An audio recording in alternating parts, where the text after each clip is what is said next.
Once again, we're here with Brushes with Death, www.brusheswithdeath.org. I'm here with a good friend of mine, Mr. Howard. He's the owner of Premeire Cuts Barbershop, one of the nicest establishments, one of the nicest barbershop I've seen in Goldsboro. You can take a look at it. I've never seen a barbershop like it, and I definitely commend him on his ideas. He's also a promotional. He's a promoter. He does events. He's a club owner, and this is a young man who's overcome some adverse circumstances in his life. I just want to get his input on what made him change in the mindset that he had overcoming those circumstances. The mindset that I had was, first of all, let me introduce myself. My name is Mauricio Howard. Everybody call me Lobo. I'm from Goldsboro, and the mindset that I had to overcome the adversity that I went through was I didn't want to be in the streets anymore. At 20 years old, I was incarcerated for drug conspiracy, and I stayed in. I had a 20-year sentence. I got out in 14 years. At the age of 34, I came home, but the mindset that I had was, when I went in, was that I didn't want to go back.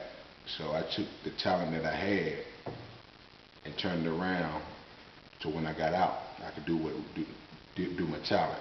And that was cutting hair. Cutting hair paid off for me.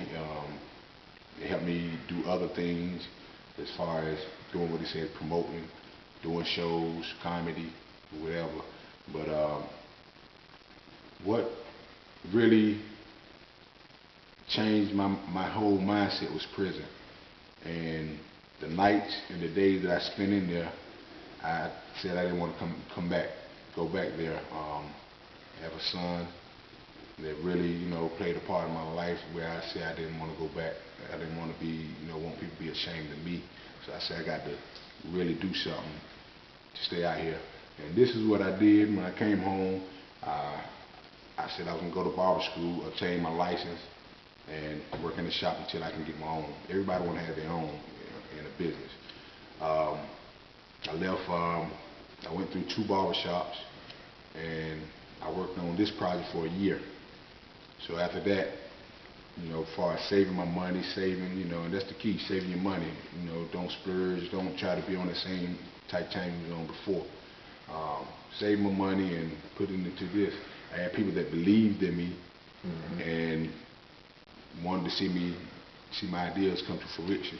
So I had a partner, man, that was like, man, if you want to do that, man, let's do it. I'll help you out. So I took my money and he helped me out, and this is what we have here.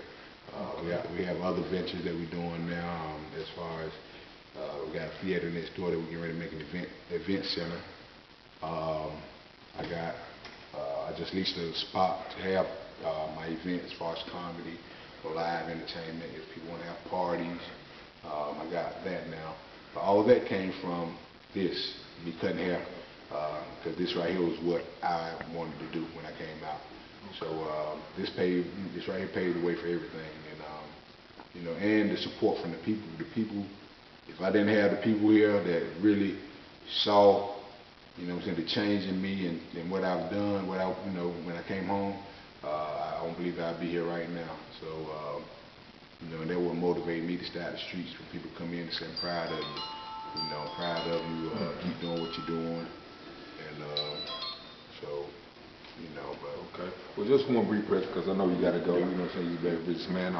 I know coming up, when you're a little bit older than me, so I kind of, during that early 80s, that 90s time, when those drugs first hit, and it presented an image like young cats like you. I think you maybe 17, 18 driving a Benz and things of that nature. So when you're given that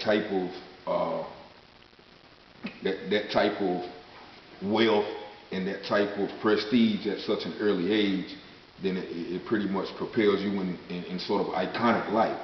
You amongst a lot of others, that were very influential in my life. Like as far as not even going in the streets, but just being the best at whatever you did, like as far as basketball, whatever you did, you know what I'm saying, just like I said, even if it was in the streets, Yeah. you know, you did the best, you worked with what you had, and that's a testament. But coming from that, you know, what can you say to some of these young guys who maybe, you know, saw us or saw you or heard about, you know, some of those things and saw the glamorous part of it, but didn't see that part that you had to deal with? Yeah. What would you tell them to kind of deter them? That was something that I actually wanted to do, you know, and what I'm doing now. I'm trying to get people to see, especially the youngsters, letting them see, man, you can do this without touching this or doing certain things. So a lot of times, I still talk to youngsters today and be like, man, that ain't the way, you know what I'm saying?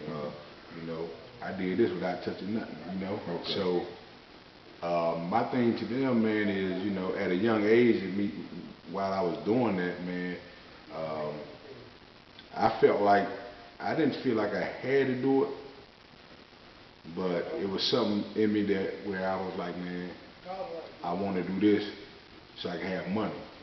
And, you know, but what I was doing, you know, I was playing sports, you know, I'm in school, you know, I was good at what I did, playing sports, but I also was smart in school, and so I didn't really have to take that road. I could have went on to school and did what your sister and everybody else did, you know. Exactly. My son, Mom. Yeah. You know, I could have Your did son. all that. You know Yeah, my son. Yeah, you know, and I could have took that route, but I chose not to, and I paid for it. You know, I paid 14 years of my life for it, and for me to tell, you know, someone that's in the streets now, man, I let them know, man, it ain't worth it. It ain't worth, you know what I'm saying, the time and the hassle of the people telling you when you got to get up and when you got to eat and when you got to do this, you know.